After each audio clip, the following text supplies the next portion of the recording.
नमस्कार, स्वागत है आप सभी का आपके अपने ऑनलाइन इंस्टीट्यूट निशांत ज्ञान के यूट्यूब प्लेटफॉर्म पर।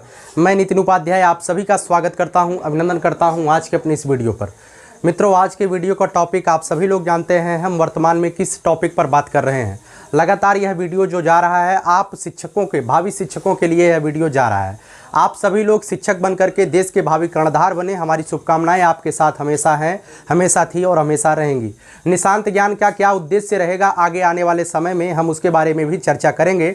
और आज की इस वीडियो में कुछ CSJMU छत्रपति साहू जी महाराज यूनिवर्सिटी में रिजल्ट अपडेट हुआ है, उसके बारे में हम बताएंगे। और कुछ आपकी छोटी मोटी गलतियाँ हो रही हैं मतलब कि फॉर्म को भरने में, उसके बारे में भी हम बात करेंगे। फिलहाल यह जो वीडियो है आपको DLED ओरिएंटेड है और एक टॉपिक मैंने अंतिम में लिया है, शिक्षक बनना यदि अंतिम उद्देश्य है तो अभी से आपका फर्ज क्या होता है, अभी से आपको क्या करना पड़ेगा, ठीक है। क्योंकि आगे आने वाले समय में यहाँ भी कंपटीशन बढ़ेगा और शिक्षक बनना इतना आसान नहीं होगा। कहा जाता है कि कोई वह राह मुश्किल हो जाती है जिस राह पर ज़्यादा लोग चलने लगते हैं, ठीक है। जैसे ये कुएं की तरफ जाना है, अगर 4 लोग जा रहे हैं तो आराम से आप चले जाएंगे उस कुएं की तरफ पानी पीने के लिए। लेकिन अगर उसी कुएं की तरफ जाने के लिए 50-60 लोगों की भीड़ लगी हुई है, सकरा सा रास्ता है, तो आपको जो है कसमकस करनी पड़ेगी, किसी के सर के ऊपर पैर रख के जाना पड़ेगा। और भी कई सारे मतलब कि आपको हर एक नीति का प्रयोग वहाँ पे करना पड़ेगा, ठीक है। हर एक नीति का प्रयोग वहाँ पे करना पड़ेगा। आपको कुएं में पानी पीना है तो ठीक है, अगर नहीं पीना है तो आप वहीं पीछे रह जाइए, झुनझुना बजाते रहिए, कुछ होने वाला नहीं है ज़िंदगी। ये ज़िंदगी आपको जो है अगर सफल होना है तो मेहनत करना पड़ेगा, नहीं तो आप 30 साल के बाद आपकी ज़िंदगी में झुनझुना के अलावा कुछ बचेगा नहीं, बस वही आपको झुनझुना बजाना रहेगा, पूरी जीवन वही करेंगे आप, ठीक है। आइए चलिए, यही वक्त है कुछ करने का। CSJMU रिजल्ट अपडेट हुआ है तो क्या करें मित्रों, इसके बारे में हम आपको बता दें। छत्रपति साहू जी महाराज यूनिवर्सिटी का रिजल्ट अपडेट हुआ है। कई बच्चों का मैसेज हमारे पास आया, उन्होंने कहा कि भैया 3 नंबर हमारा बढ़ गया है। हालांकि मैं ऐसा मानता हूं कि लगभग अधिकांश बच्चों का नंबर बढ़ा ही है। जितना नंबर आप पहले पाए थे, अगर आपने ऑनलाइन आवेदन कर दिया है और अभी अगर आपका नंबर बढ़ के आया, ध्यान रखिएगा, अगर आपका नंबर बढ़ के आया है तो आपको पुनः फॉर्म नहीं डालना है, ठीक है। तो आपको पुनः फॉर्म ऑनलाइन आवेदन नहीं करना है। और हम हमेशा कहेंगे अगर नंबर बढ़ के आया, आपने कम डाला है तो दिक्कत नहीं होगी। अगर नंबर घट के आया और आपने आवेदन करते समय ज़्यादा नंबर डाल दिया तो समस्या होगी, ठीक है। मेरिट बनते समय तब समस्या होगी। और CSJMU में अधिकांश बच्चों के साथ यही हुआ है कि उनका नंबर बढ़ के आया है और बढ़ के आने के बाद उन्हें जो है फिर से आवेदन करने की कोई समस्या नहीं है, ठीक है। अब आप लोग आवेदन न करिएगा, मैं यही कहूँगा कि आवेदन फिर से दोबारा पे 500 रुपये बर्बाद करने का कोई औचित्य नहीं है, ठीक है। और एक चीज़ मैं आपको बता दूं, यह जो CSJMU की बात है, हर जगह रिजल्ट आ रहा है। काफ़ी ज़्यादा बच्चे हमसे अवध यूनिवर्सिटी के जुड़े हुए हैं और जो अवध यूनिवर्सिटी से जुड़े हुए हैं लगातार हमसे कमेंट कर रहे हैं भैया रिजल्ट कब आएगा, ठीक है। तो हो सकता है रिजल्ट 2 से 3 दिन में या 4 दिन में रिजल्ट आ जाएगा। 15 तारीख से पहले आपका रिजल्ट घोषित कर दिया जाएगा। रिजल्ट पूरी तरीके से तैयार है, ठीक है। हर एक यूनिवर्सिटी का यही हाल है, लगभग यूनिवर्सिटी का रिजल्ट तैयार है, बस देने की देरी है। कितनी जल्दी रिजल्ट को अपडेट कर दिया जाता है वही आपके लिए फ़ायदेमंद होगा। और 15 तारीख से जैसे ही आपका रिजल्ट आता है, अगर दिन है तो दिन में ही आप ऑनलाइन कर दीजिए, रात है तो आप देखिएगा, कोई अपने पास पूरा सिस्टम नहीं रखा, क्योंकि आप भी ग्रामीण परिवेश से हैं, मैं जानता हूं। साइबर कैफ़े पे जाइएगा, पूर्णतः इत्मीनान से फॉर्म डलवाइएगा, गलती नहीं होनी चाहिए। मैंने पहले भी, आप अगर जुड़े होंगे तो मैंने बताया है, करेक्शन का कोई प्रावधान नहीं है, ठीक। एक छात्रा है, उन्होंने लगातार कमेंट किया है, नाम नहीं पता मुझे, याद नहीं आ रहा, पता तो है। किसी के नाम लिखते वक्त अगर अक्षर गलत हो गया, उनकी माँ का नाम लिखते वक्त उनकी माँ के नाम में एक अक्षर का मतलब कि दिक्कत हो गया, ठीक है, तो गलती हो गई। तो उन्होंने कहा कि बहुत ज़्यादा सारा कमेंट कर दिए कि भैया क्या होगा, कैसे होगा, हमारा दिल धक धक कर रहा है। तो मैं आपको बता दूं, अगर एक स्पेलिंग की त्रुटि हो जाती है तो उसमें कोई समस्या आपको नहीं होनी चाहिए, ठीक है। कोई समस्या नहीं होनी चाहिए और नहीं होगी, ठीक है, कोई समस्या आपकी नहीं होगी। अगर काउंसलिंग कराते समय आप अपने ओरिजिनल नाम डालिएगा, जो नाम आपकी माँ का या आपके पिता का नाम ओरिजिनल मार्कशीट पर लिखा वही डालिएगा। फॉर्म को अप्लाई करते समय गलती हो गई है तो चलेगा, ठीक है। एक अंक का मतलब कि एक शब्द का मिस्टेक चलेगा, समझ में आया। उसे जब बाद में होता है जब आप बाद में एडमिशन कराने जाएंगे उस समय जो है होता है शपथ प्रमाण पत्र लगा करके आपकी सारी चीज़ें सही कर दी जाएंगी, कोई समस्या नहीं है, ठीक है। चलिए अब दो ही अपडेट यहाँ आपके सामने था, और कुछ लोग लगातार पूछेंगे भैया इसका मतलब कि काउंसलिंग कब से शुरू होगा। कुछ लोग 1 साल से लगातार वेट कर रहे हैं, तो जो 1 साल से वेट कर रहे हैं, थोड़ा सा जब तक आपने इतना दिन वेट किया है, 1 साल वेट किया है, तो 2-3 मतलब कि 1 आध महीने और आप धैर्य रखिएगा, ठीक है। क्योंकि जो भी इस समय चीज़ें चल रही हैं वो जो है संपूर्ण सर्व समाज का सर्वहित ध्यान में रख करके चलाया जा रहा है। संपूर्ण छात्रों के छात्रहित में बात हो रही है। फाइनल ईयर के छात्रों को मौका देना सबसे बड़ी मतलब कि उनके सामने भी समस्या थी। अगर पिछले वर्ष के छात्रों से ही सीटें फुल हो जाती तो फिर फाइनल ईयर के छात्रों का मौका देने का कोई औचित्य नहीं होता, ठीक है। तो आप लोग धैर्य रखिएगा और मेहनत करिएगा, ठीक है। अगर आपके पास टाइम है, वर्तमान में अगर आपके पास टाइम है, आपने SSC GD का फॉर्म डाला है, तो वहाँ पे आप लगातार जुड़े रहिए SSC GD की तरफ। अगर आपने जो है UPSI का फॉर्म डाला है तो वहाँ लगे रहिए। PET में आपने अच्छा स्कोर किया है तो लेखपाल के लिए आप लगे रहिए, ठीक है। आपके पास मौका है। यह जो मेरा कहना है, देखिएगा, यही समय है कुछ करने का। अगर आपको मौका मिलता है, कुछ मौका मिला है आपको अपने जीवन में कुछ करने का, जैसे कि आपने PET में अच्छा स्कोर किया है तो आपको एक चांस भगवान ने दिया है लेखपाल बनने के लिए। तो भाई अगर आपको चांस मिला है लेखपाल बनने के लिए तो अपना पूरा दमखम दिखा दीजिए, अपने जीवन की पूरी निचोड़ दे दीजिए, अपना सर्वश्रेष्ठ करने का प्रयास कर दीजिए कि हमें एक सीट लेखपाल की ले लेनी है। लेकिन इसके बीच अगर आप अपने भविष्य को सिक्योर करना चाहते हैं, क्योंकि देखिएगा इस जीवन में आप करना कुछ चाहते हैं और हो कुछ और जाता है, ठीक है। थोड़ा सा गर्मी है, इस वजह से बोलने के फ्लो में समस्या आ रही है। होता कुछ है, आप जीवन में कुछ और करना चाहते हैं, कुछ और हो जाता है। तो आपको अपने जीवन में, मैं आपको बता दूं, आपको अपने जीवन में रिस्क लेना पड़ेगा। नंबर 1 बात रिस्क लेना है। नंबर 2 बात, किसी काम को करने से कभी घबराइए मत। होगा क्या वो बाद में पता चलेगा, रिजल्ट क्या आएगा वो बाद में पता चलेगा।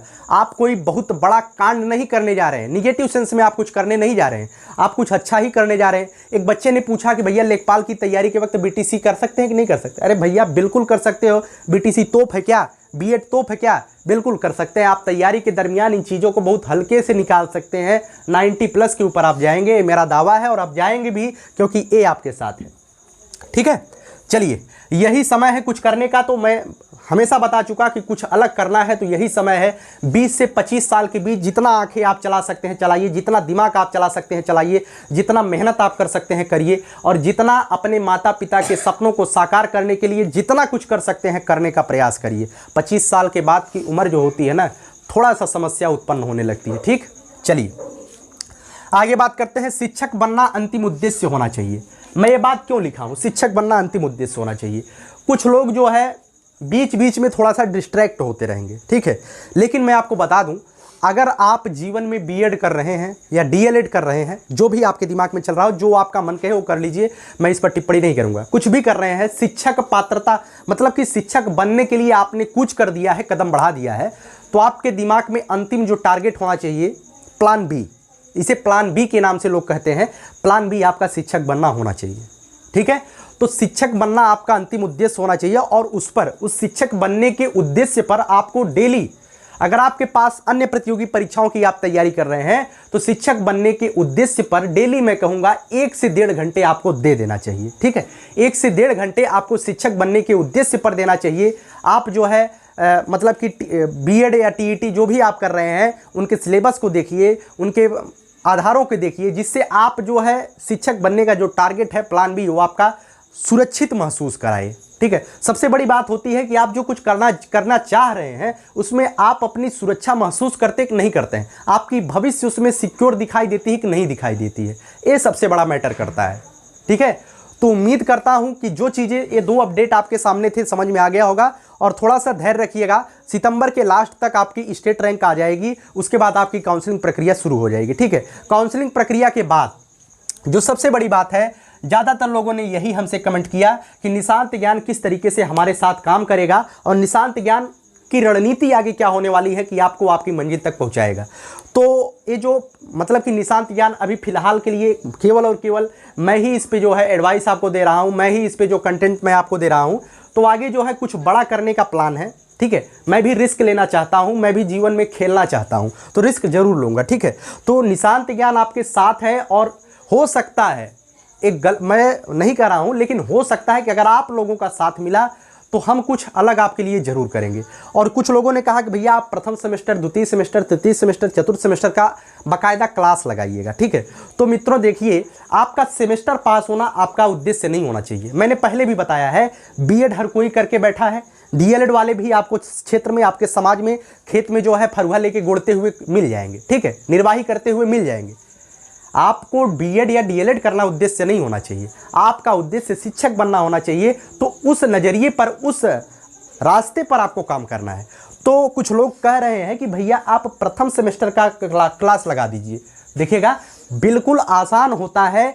आप जब कॉलेज में जाएंगे, मैं आपको बुक बता दूंगा, मैं आपको वे बता दूंगा, लेकिन पढ़ना आप ही को है। मैं प्रथम सेमेस्टर, द्वितीय सेमेस्टर, तृतीय सेमेस्टर या चतुर्थ सेमेस्टर वाइज क्लासेज आपको नहीं दे पाऊंगा।